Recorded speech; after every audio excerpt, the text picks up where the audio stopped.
What's up, guys and gals, and welcome back to another Division 2 video. It is 8 p.m. here on the East Coast of the US, and guess what that means? It is time to find out what my chick Cassie Mendoza has this week in this week's Mendoza's Deals. If you want to know where the snitch is currently on my map, he is right here. If you want to know what location I'm currently in, I'm directly in front of the Lincoln Memorial, and of course the shop Safe House. So as you can see, we have arrived here at my chick Cassie Mendoza, and let's see what she has for sale. What's up, baby? Let me see your inventory. You know what I'm saying? I know, cringy, right? But she likes it. Some Heliguard gloves, 22-23 armor, 3% LMG with insulated. 511 backpack, 2% weapon damage, 2% crit chance, 557 health with destructive and hard hitting. Another And then she has the rail splitter. It states that took this off one of your dead colleagues, no hard feelings, Cassie Mendoza. Yes, my chick is, she's a bad cookie. But anyways, also it has measured distance and a wascally. But if you don't know how measured works, you can always look at it at the RPM. Typically, this is a lot lower RPM than the average CTAR would be, so therefore, with the measured talent, you're going to have a higher base damage and a lower RPM.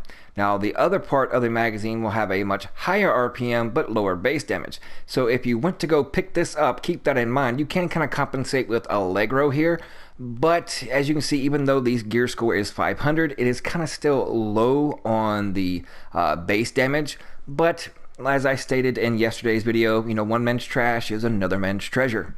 So if this is something that you want to try out and take a look at as far as if it lines up with your build, then by all means pick it up. Then it has a purple 490 for some reason, or a purple 490. Yeah, purple 490 military M60. With stable and vindictive. Yeah, don't know why that's even there. And then of course M-Line's guard with measured again and accuracy and then recharged. And it states, for loyal service, M-Line grants rewards. Keep her and the cause forever in your thoughts. So hopefully they'll get this straightened out, but it's another bust this week for Mendoza, unless you're just still trying to collect all the named weapons here. If that's the case, then by all means pick this up.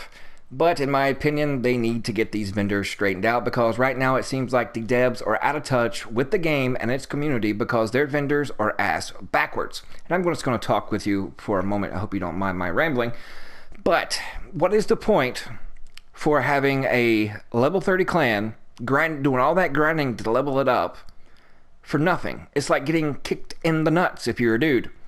I mean, it makes absolutely no sense. It is ass backwards. It's kind of like these berserk builds that these so-called content creators, you know, put out with, you know, armor over health. It's just mind-blowing, right? Because you do all that time and effort in getting into a clan to have level 30, but then you get shafted because all these lower-level clans have the higher, you know, god roll stats on, you know, pieces each and every week, and it just mind blows you. It's like participation ribbons in field day. You know, the higher, you know, if you're going to base a vendor system based on clan level, then it's typically common sense, you know, division devs out there, that the higher the clan, the better the stat roll. If you wanted to do like a more or less a pyramid type thing, the level 30 clans all the way down to the, you know, level 1 clans, then you can scale those percentage and values in those pieces, you know, top tier getting the highest percentage base, and then drop it off like a 1 to 2% as you go down the list. Or the simple solution is make the exact same vendor with all the gear, with all the same stats, all across the board from level 1 to 30. And then what's the point if you're going to have these named weapons if the rest of the stuff, even though they did level them up to 500, they're still trash? But that's just my 2 cents. But like I stated, you know, my trash is another man's treasure. So I hope you enjoyed it. Sorry guys, this is another bust. We'll see you fudging later.